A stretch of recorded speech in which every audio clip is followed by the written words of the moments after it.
Em 2013, um filme fez um monte de pai e mãe ficar puto da vida, tremendo de raiva. Teve gente falando que nunca mais deixava o filho ir sozinho pra escola. A mina Sophie, 9 anos, sempre foi independente, ia pra escola de boa. Nesse dia de chuva, ela tava lá, de guarda-chuva na sua. Só que um maluco de chinelo cortou o caminho dela. O cara, todo bêbado, deu um sorriso sinistro, mas a Sophie, toda boazinha, ficou preocupada. Nossa, o tio vai ficar doente se molhando assim. Ela olhou em volta, viu que tava vazio e topou dividir o guarda-chuva. Mas o que ela ganhou foi uma violência do capeta. Coisa de doido. O cara arrastou a Sophie pra um depósito abandonado perto da escola. Depois de horas de tortura, ela tava lá no chão, acabada, os braços tudo em sangue. Na última força, ela mesma ligou pra polícia. Logo, os pais receberam a ligação tensa. Quando chegaram no hospital, a menina tava irreconhecível, destruída.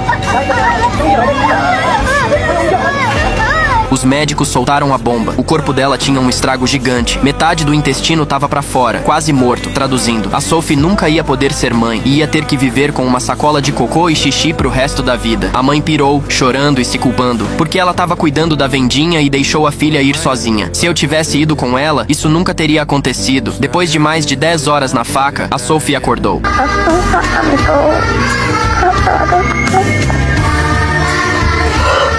E a primeira coisa que ela falou fez o pai chorar que nem um bebê. O pai só sentia um peso na consciência daquela loucura. A única coisa que dava pra fazer era caçar aquele monstro. Mas quando ele foi na delegacia, mandaram a real. Não dava pra prender ainda. Tinham a digital do cara, mas precisava que a Sophie apontasse o dedo nele. A mãe já travou quando ouviu que a filha teria que se envolver de novo. Nem pensar em fazer ela lembrar desse pesadelo, mas as regras são as regras. Depois que a psicóloga confirmou que a Sophie estava lúcida, começaram a mostrar as fotos dos suspeitos. Quando chegou na foto do maluco, a menina fechou os olhos na hora. Apavorada, o filme de terror começou a passar na cabeça dela de novo. Pra ter certeza, a psicóloga pediu pra ela identificar de novo. A Sophie olhou pro pai, desesperada. Vendo o pai acenar que sim, a menina levantou a mãozinha e apontou pro monstro. Com essa confirmação, prenderam o cara. Mas o caso da Sophie já tinha explodido na mídia. Os repórteres, querendo furo, invadiram o hospital pra tirar foto dela. O pai, com medo que a filha virasse alvo e sofresse mais ainda, pegou a menina e a mãe e vazou pra outro quarto. Mas os repórteres eram ligeiros e foram atrás. Uma multidão. O pai só conseguiu pegar a Sophie no colo e correr pra escada. A mãe, grávida, tentou segurar a onda dos repórteres. A Sophie não entendia nada, mas achou que tinha feito alguma merda. Eles conseguiram entrar num quarto vazio, mas na correria a bolsinha de excreção estourou e o cocô vazou nas roupas e na cama da menina. O pai tentou limpar na hora, mas nervoso, foi bruto e assustou a filha. A Sophie se debateu toda, querendo fugir do pai, o olhar cheio de medo. Aí o pai caiu na real. Ele tava agindo que nem um monstro e reviveu o trauma da filha. Depois disso, a menina, até pra falar com o pai, ficava escondida debaixo do cobertor.